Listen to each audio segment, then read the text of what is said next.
गोस्वामी जी रामचरितमानस में लिखते हैं कि नाना प्रकार से रामचंद्र जी के अवतार हुए और 100 करोड़ से ज्यादा रामायण है। रामलीला में एक बार फिर से मैं आपका स्वागत करता हूं। राम जी के जन्म के समय पृथ्वी पर राक्षसों का हाहाकार था। वो हर जगह उपद्रव मचाते और मुनियों का यज्ञ भंग कर देते। इस समय गाधी ऋषि के पुत्र विश्वामित्र को यह विचार आया कि ये भगवान के बिना नहीं मरेंगे, और यही विचार लिए वो पहुंचे महाराज दशरथ के पास। दशरथ जी अपने सुकुमार पुत्र राम को भेजना तो नहीं चाहते थे, लेकिन वशिष्ठ जी के समझाने पर उन्होंने राम और लक्ष्मण को विश्वामित्र जी के साथ भेज दिया।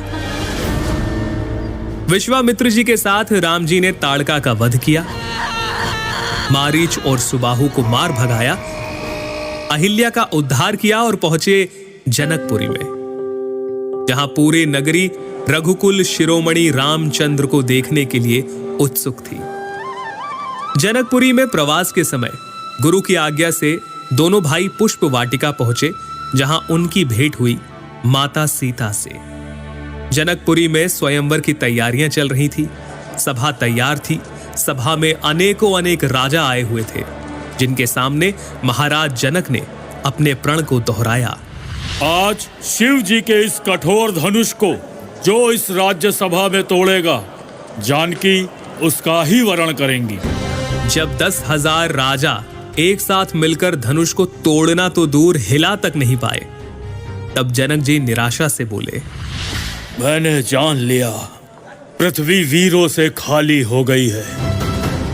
जनक जी के इस प्रकार के वचनों से लक्ष्मण जी तमतमा उठे।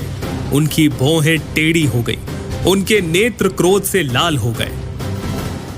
भैया, आपकी आज्ञा पाऊं तो ब्रह्मांड को गेंद की तरह उठा लूं, सुमेरु पर्वत को मूली की तरह तोड़ दूं, फिर ये धनुष क्या चीज है। तब विश्वामित्र की आज्ञा पर भगवान श्री राम धनुष की ओर बढ़ चले।